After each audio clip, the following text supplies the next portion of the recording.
You don't wake up one day and decide to cap your wealth. You just upgrade your lifestyle a little. A nicer apartment because you work hard. A newer car because you deserve it. Better restaurants, better trips, better tech.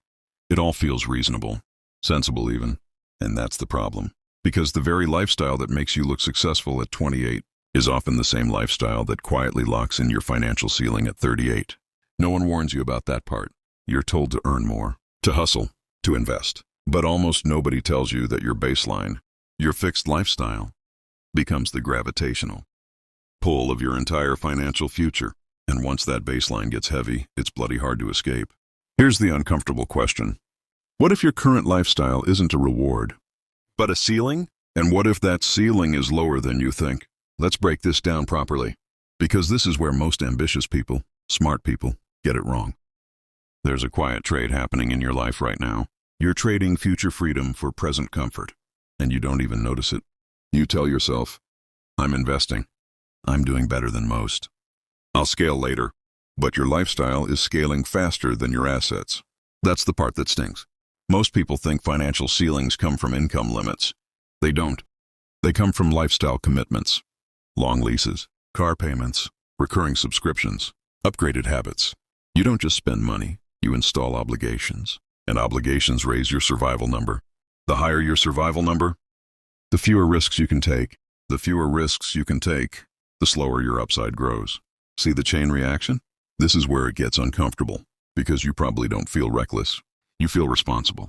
That's what makes it dangerous. And in a minute, I'm going to show you why this pattern traps even high earners in Tier 1 countries in the US, UK, Canada, Australia, Germany, Switzerland, in a cycle that looks successful on the outside but quietly limits long-term wealth.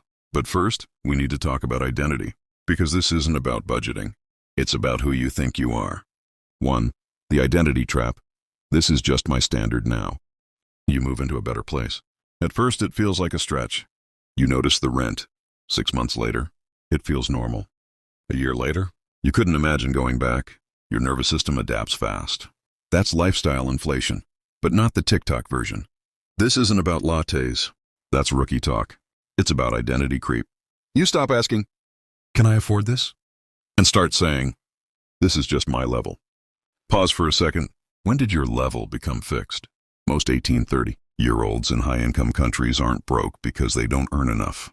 They're financially stuck because their lifestyle rises to meet or slightly exceed every raise, every bonus, every promotion, every side hustle win. Income goes up, expenses follow. Investments, they get whatever's left.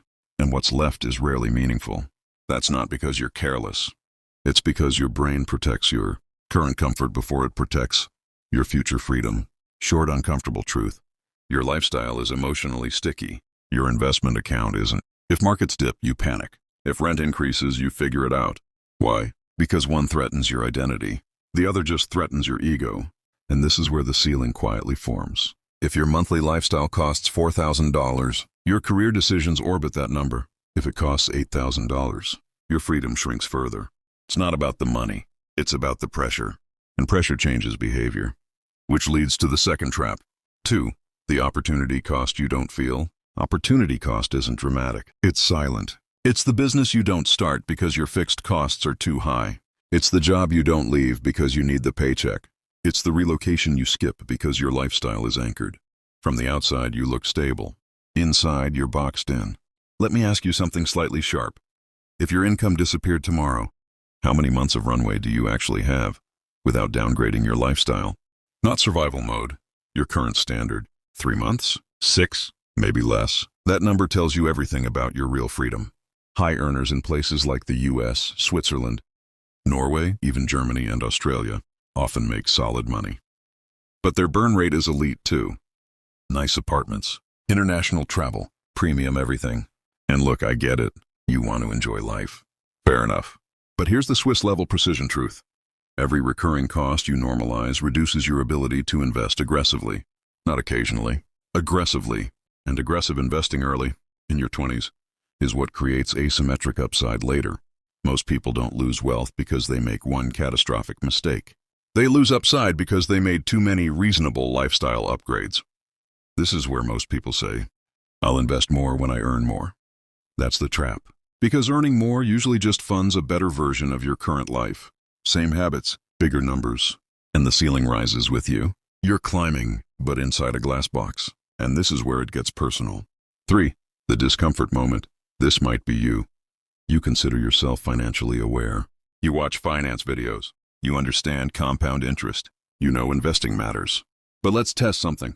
If I told you that for the next 24 months, your lifestyle would stay exactly the same. No upgrades, no bigger apartment, no nicer car. And every raise went straight into investments. Would you feel calm or slightly suffocated? Be honest, because that reaction reveals your ceiling. Most ambitious young professionals want wealth, but they also want visible progress. The better apartment, the upgraded wardrobe, the upgraded holidays.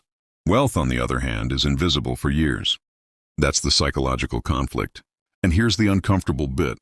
You might be optimizing for looking successful in your 20s instead of becoming wealthy in your 40s. That's not a moral failure. It's a time preference issue. High time preference, comfort now. Low time preference, control later. The people who quietly win, they delay visible upgrades while scaling invisible assets. They keep their burn rate boring. They let their investments compound without lifestyle pressure, breathing down their neck. It's not sexy. It's not Instagram worthy, but it works. And here's the kicker. This is where most smart people sabotage themselves. They confuse income growth with wealth growth. Those are not the same thing. Income is what you earn. Wealth is what you keep and control. Lifestyle determines how much of your income converts into wealth. And once your lifestyle calcifies at a high level, your conversion rate drops. That's your ceiling. You don't feel it at first, but it's there. Or consumption versus ownership, the quiet war. Every dollar has two possible futures. It can fund consumption, or it can fund ownership. Consumption feels good immediately. Ownership feels boring until it doesn't. Let's keep this grounded. You're 26, solid job. Maybe in tech, finance, consulting, healthcare, decent salary. You upgrade your apartment. You lease a new car. You travel business class once. None of that is insane. But here's the British understatement. Those choices compound too. Not financially, psychologically. They set a precedent. Now that becomes your normal. And when investing competes with maintaining that normal, maintenance usually wins. Because comfort is loud. Opportunity cost is silent. This is the real fear angle. If you don't control your lifestyle early, it will control your decisions later. You'll need the promotion, need the bonus, need the steady paycheck. Not because you're greedy, because your fixed life demands it. And that's how ambitious people accidentally trade leverage for stability. They become highly paid and low flexibility. That's not freedom. That's a golden cage. And most people don't realize they're building it until it's fully furnished. So what's the alternative? It's not living like a monk. It's not refusing all upgrades. It's intentional ceilings. You choose a lifestyle that is slightly below your earning capacity, and you hold it steady, even as income rises. That gap, that's your leverage. That gap funds assets. That gap buys optionality. That gap lowers pressure. And low pressure creates courage. Courage to switch jobs. Courage to start something. Courage to invest through volatility. Courage to think long-term. This is where control enters. Control isn't about spreadsheets. It's about keeping your survival number low enough that you're never desperate. Desperation kills smart decision-making. Calm capital compounds. The long-term wealthy people in high-income countries, the ones who quietly win, aren't necessarily the flashiest earners. They're disciplined about lifestyle creep. They treat upgrades like permanent decisions. Because they are. Here's a reframing. Instead of asking, can I afford this? Ask, what does this do to my freedom curve? Does it increase optionality? Or decrease it? Does it lower my stress? Or raise my required income? That question alone filters out 80% of bad financial decisions. You don't need extreme frugality. You need intentional friction. A pause before upgrades. A delay before commitments. A bias toward ownership over optics. And yes, this means you might look behind some peers in your 20s. Smaller apartment, older car, less flashy lifestyle. But here's the New Zealand chill truth. You're playing a different game. They're optimizing for status today.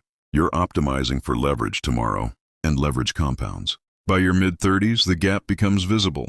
By your 40s, it becomes undeniable. Because once assets start covering significant portions of your living expenses, everything changes. You work because you want to, not because your lifestyle demands it. That's the shift. From consumption-driven identity to ownership-driven identity. From pressure to power. And it starts quietly. with a decision to keep your ceiling lower than your earning potential. If this made you slightly uncomfortable, good. That means you're thinking. And if you want to understand why so many intelligent, high-earning people still feel financially stuck, even when they're doing everything right, then the next video is exactly where you need to go. It's called Why Smart People Stay Financially Stuck.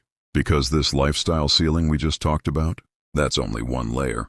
In that video, we break down the deeper behavioral traps that keep ambitious people earning well, but never building real leverage. Click into that next. Not because I'm asking, because it's the logical next step if you actually care about long-term control. I'll see you there.